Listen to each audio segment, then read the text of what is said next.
Hello everyone. Today I'd like to discuss the DCKO fighting matches. This one is Superman versus Captain Atom. I'm not a fan of Captain Atom, mostly because I don't know him, but I do understand that he's one of the most powerful superheroes that he should be able to make anything that he wants since he can manipulate atoms to do whatever he wants. Even writers that treat him with disrespect, especially in alternate universes where he's constantly being used as the once my suit is damaged, I unleash the power of 10 nuclear warheads all at once and completely be written out of the story. I will reveal more, but I don't know as the story continues. The story starts with his background story. His name, Nathaniel Christopher Adams. Again, some cape provides with that first two names. He grew up in a small town, and because of it, he doesn't have many options.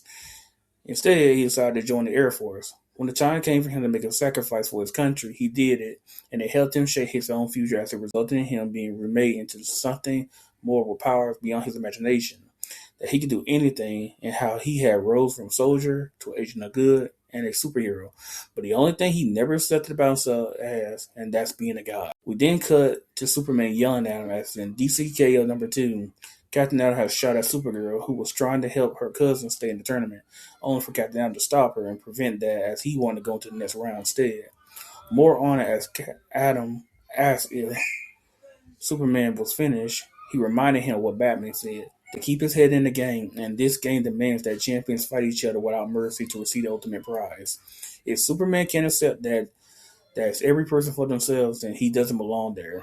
The 16 champions are then teleported away so they can finally do the individual matches that many fans have been wanting. Captain Atom matches against Superman, they both find themselves in Metropolis.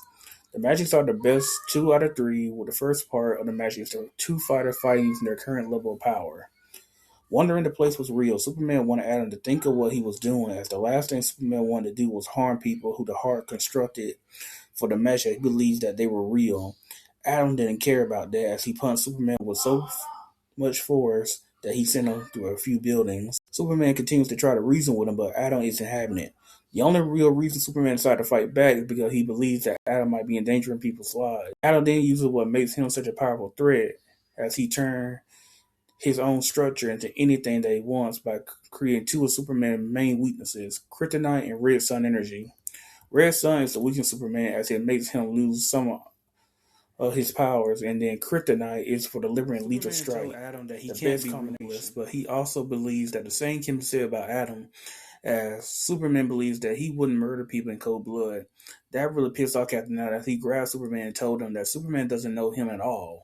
Referring to all those times he exploded when someone managed to damage him, that he exploded and that he always ended up in some other place where he had to rebuild himself before returning to his Earth. And all those times, Superman never once thought to look for him. I never knew that, as at almost every story I see, Captain Atom exploded. Years could pass in those universes and he never returned, so I did not know this was a thing. As I'm always surprised when he just be in another story some months or a year after his previous death. This means that Captain Atom cannot die, as he reminds me of Wonder Man when he revealed that his ionic body prevents him from truly dying. He can be destroyed, but he can return as he's living energy and nothing can destroy energy. Captain Atom drains Superman until Superman is reduced to atoms, and Captain Atom take the first win. Feeling himself being filled with Omega energy, Captain Atom believes that he can truly use this power to save the world. After Superman reforms thanks to the heart, the remaining rounds will allow the competitor to choose whatever form that exists throughout the multiverse, whether current or in different position in time. Captain Atom chose his Monarch form, who is supposed to be the closest form he has to being a god, as it allows him to reshape reality however he wants. Superman chose the 1 million form. The battle begins as Superman immediately rushes into space with Monarch chasing after him, stating that if Superman plans on absorbing more solar radiation from the sun, then he would just drain it too. Superman was not going to do that, but instead try out a move that Flash told him about. Superman revealed that in this form, it allows him to have more than enough power to use his freeze breath to not only freeze the sun itself, but it also allows him to slow down atoms and quantum fields enough that their powers won't be able to save them from the extreme cold in space. But Superman had been in the sun long enough that he will survive longer than Monarch as he dies and Superman takes round 2. On that day in the final round, Superman reminds Captain Atom that they shouldn't lose who they are just to win. Captain Atom responded that he knew where he went wrong in the second round, and he decided to use his power to absorb every version of himself that exists to win the game. Superman, wanting to stay true to himself, chose himself. The heart started responding as it sensed that Captain Atom's cheating since he's only meant to choose one form and not all of them at once. As Superman and Atom continues their battle, the heart is pushing them backward throughout each of Nathaniel's timelines. Nathan reveals that prior to the game's beginning, the heart of Apocalypse showed him a world where a soldier like him isn't needed so that he can truly control his life. He then looks at Superman with rage, stating that he bet that the heart showed him the world being exactly the way he left it. But Superman stated that, like Captain Atom, he saw a better world.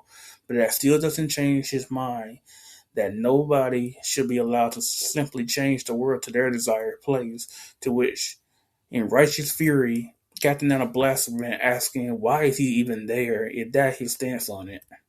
Superman replied that he believes in his friends. Having a Captain Atom grabs his timelines and used them as an origin bomb to destroy Superman. To Captain Atom, it was a small price to pay that he's willing to do anything to save the world, even if it means destroying his very own history to do it. As Atom ended up being the most corrupted by the heart and shouted how the world should be his, Superman returned having gained Captain Atom's form and powers and giving Nathaniel the same death that Superman received in round one, draining him of his energy and atoms. Captain Atom begs Superman to stop as he doesn't know what might happen to him once the DC tournament is over, as he could potentially repeat the same cycle all over again when it comes down to him being killed.